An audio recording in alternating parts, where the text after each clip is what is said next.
Pastor Doxhi, na u desh që të komunikoni me Domin, duke qenë se lidhja ishte e vështirë edhe nga impenjimet, le themi kohën e kishte paksa të limituar.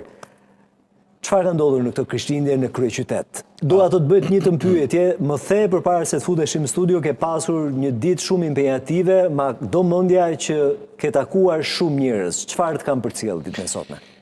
Njerëzit kanë përcjell etjen e tyre për dashuri, për ndihmë, etjen e tyre për të qenë të prekshëm nga të tjerët.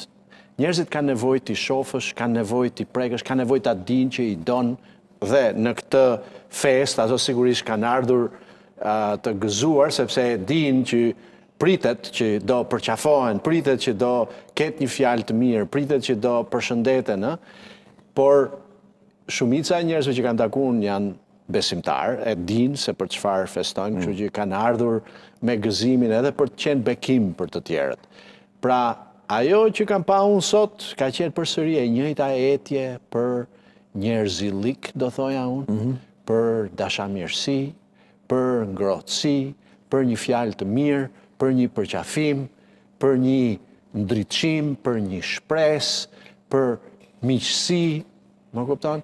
Dhe këto gjenden aty ku jetojnë besimtarët, aty ku predikohet lajmi i mirë i dashurisë së Perëndisë. Kështu që ne u mblodhëm, si zakonisht për 25-ën, ne festuam Krishtlindjen në të dielën, në kuptimin e shërbesës zakonshme që kemi, dhe me 25 ne ndezim qiririn e fundit që simbolizon Krishtin, lindjen e tij, sepse lindja e tij nuk do të gjithmonë kur mblidhemi ne zakonisht të dielën, e kupton? Pra mund të ndodhë një ditë javës, siç është tani e 25-a, dhe prandaj mblidhemi edhe me 25 dhe festojmë dhe kujtojmë që në një ditë kaq të zakonshme ka ndodhur një gjë e jashtëzakonshme. Në një ditë apo në një mbrëmje se Jezusi lindi natën, ka ndodhur një ngjarje jashtëzakonshme. Njerëzit, unë kam qenë vetë ateist, edhe e kuptoj mentalitetin e zakonshëm të njerëzve që nuk besojnë në mrekulli, kam qenë një prej tyre, por nëse ka një gjë që thekson Krishtlindja, është mos i kaq i sigurt që gjëra të mahnitshme nuk mund të ndodhin. Mos i kaq i sigurt. Befasira të mëdha mund të ndodhin. Ajo që ka ndodhur në natën e Krishtlindjes është e pa imagjinueshme. Interesante është që kur ndodhi, askush nuk e vuri re.